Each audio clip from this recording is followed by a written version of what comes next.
মুসলমানদের দ্বিতীয় বড় উৎসব হল ঈদুল আজহা বা কোরবানির ঈদ। কোনো কোনো জায়গায় এটিকে বড় ঈদও বলা হয়। নিজের অর্থে কেনা বা পালন করা পশু কোরবানি দেওয়ার মধ্য দিয়ে এই দিনটি পালন করেন ধর্মপ্রাণ মুসল্লিরা। মোটামুটি এটাই কোরবানি ঈদের প্রধান রীতি। তারপরেও বিশ্বের এক এক দেশে ভিন্ন উপায়ে এই উৎসব উদযাপিত হয়ে থাকে। কিছু দেশে নিজের পালিত পশু ছাড়া কোরবানি করা বেআইনি হিসেবে বিবেচিত। আবার কোনো কোনো দেশে কোরবানি দেওয়ার জন্য নির্দিষ্ট কসাইখানা আছে। সর্বপ্রথম পাকিস্তানের কথায় আসা যাক। অন্যান্য মুসলিম দেশগুলোতে সাধারণত ঈদুল আজহা 3 দিন ধরে উদযাপিত হলেও পাকিস্তানে এই উৎসব উদযাপিত হয় 4 দিন ধরে। ঈদুল আজহা উদযাপনের জন্য দেশটিতে 4 দিনের সরকারি ছুটি দেয়া হয়। পাকিস্তানে সবাই পালিত পশুই কোরবানি দেওয়ার চেষ্টা করেন। এই জন্য অনেক আগ থেকেই পশু কেনাবেচা শুরু হয়।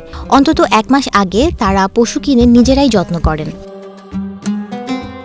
পশু কোরবানির আগে সকালে ঈদের নামাজ আদায় করা হয় সংযুক্ত আরব আমিরাতে। সেখানেও 3-4 দিন ধরে ঈদুল আজহা উদযাপিত হয়। যদিও সেখানকার মানুষেরা নিজেদের বাড়িতে পশু জবাই করতে পারেন, তবে যথাযথভাবে কোরবানি ও এর বজ্র দ্রুত অপসারণের লক্ষ্যে কসাইখানার স্থান নির্ধারণ করা থাকে।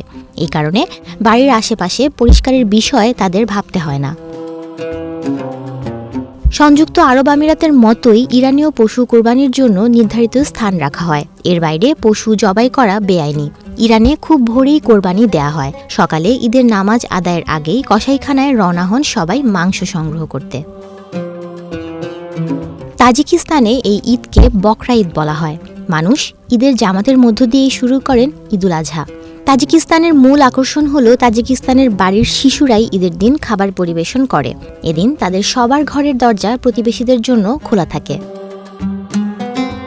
তুরস্কে ঈদুল আজহাকে তুর্কি ভাষায় কুরবান বাইরামি বলা হয়। তারা মূলত ভেড়া কুরবানি দেয়। তুরস্কের অনেকেই পশু কুরবানি দেয়া এড়িয়ে যান। এর পরিবর্তে তারা সমমূল্যের অর্থ দাতব্য প্রতিষ্ঠানে দান করেন। মিশরে ঈদুল আজহায় ঐতিহ্যগতভাবে নামাজের মধ্য দিয়েই উৎসব শুরু হয়। নামাজ শেষে সবাই তাদের ভাষায় প্রতি বছরই আপনি ভালো থাকুন বলে একে অপরকে শুভেচ্ছা জানায়।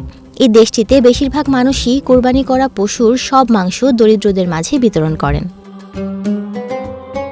সুমনা মুস্তফা, প্রবাস খবর।